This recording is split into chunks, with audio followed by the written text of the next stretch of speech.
So I'm going to do another related rates problem, and this one involves a little more geometry, and hopefully this will help you guys maybe understand more how these problems work.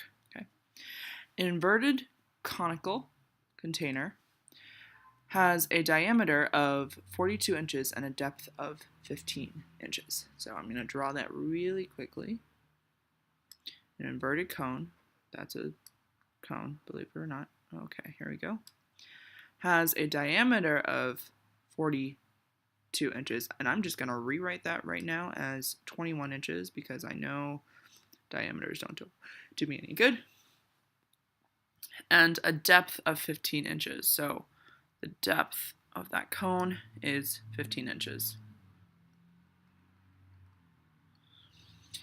The water is flowing out of the vertex of the container, so I'm going to draw my little water animation here, at a rate of 35 pi inches cubed per second. Now, in the problem, it says the water is flowing out of the vertex. But what that means is that the volume of the water in the cone is changing at a rate of negative 35 pi inches cubed per second. Okay, because it's losing this much water per second. I'll let that sink in for a sec. Okay, how fast is the depth of the water dropping when the height is 5 inches? So we have how fast is the depth of the water dropping, dh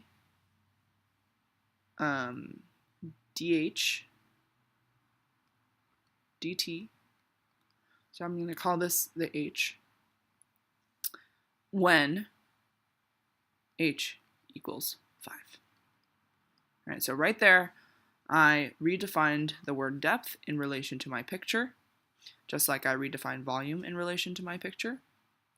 Might as well just name this R while we're here. And the question is, how fast is this height changing? Now, we can imagine that the water in here will get smaller and smaller. So this, if we do our math right, should come out to be a negative number. Okay, and that's our expected answer, is that this should be a negative number. Okay, so let's find some equations to relate the variables. First, we have the volume of a cone, which I'm sure everyone remembers. Volume equals pi r squared times height times 1/3. So this is the volume of a cylinder, which is the area of the circle times the height. That gives you the whole cylinder. And it's 1/3 of that. That's our volume of the cone. Right? And we actually need an equation to relate R to H, right? The reason is that R and H, even though they will change together, they will continue to relate to each other. Okay. So in this case, they will always maintain a proportion such that H over R will always equal 15 over 21. Okay, so if you imagine the water decreasing in the cone, let's take this light blue color here. We get like here, for instance. These are similar triangles, so the proportion of the ratio of R to H will always be the same regardless of the time. Okay, but also remember that R and H are changing. So what I like to do to prevent myself from trying to do implicit differentiation with too many variables is I will solve for one of these guys and plug it into here. And I notice that R is being squared, so I'm going to solve for R here. I'm going to find that R is equal to 21H over 15. So I just cross multiplied and divided by the leftover. And I'm going to plug that in for R here. So I'm going to plug it in, 21H over 15, and I'm going to write everything around the equation.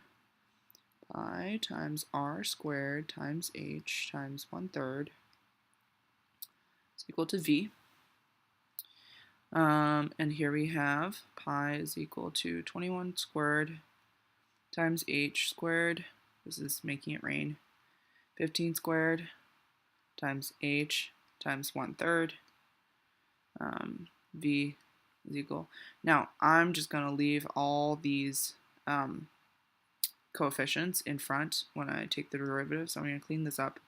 I have 21 squared times pi over 15 squared times 3.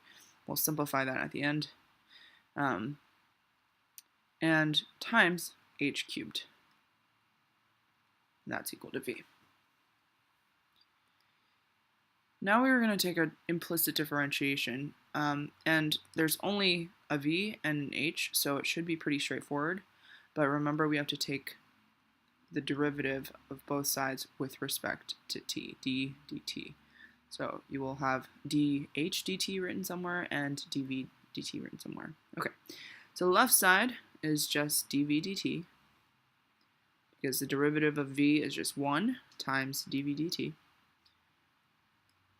is equal to, I'm going to copy all these coefficients, 21 times pi over 15 squared times 3. And the derivative of h cubed is 3h squared times dh dt. Okay, now this is why I left the coefficients. I figured there would be something that cancels out. I use a different color here. The 3's cancel out, and 15 is just 3 times 5, and 21 is 3 times 7. So these 3's, and they're all squared. These 3's cancel out.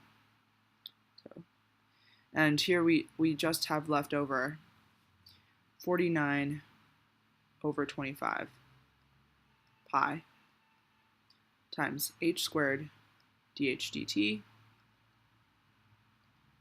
equals dv dt. Phew, okay. This is our nice equation to plug in our initial givens from the problem. Okay, so let's analyze our givens for a sec. We have dv dt is equal to negative 35 pi inches cubed per second. We have h is equal to 5, and our goal is to find dh dt, and that accounts for all of our variables, which means we've done the work correctly so far. So let's plug all of that in.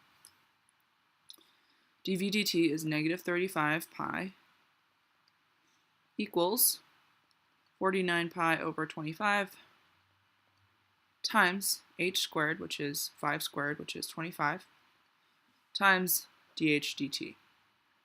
Oh, this is beautiful. The 25's cancel out, right?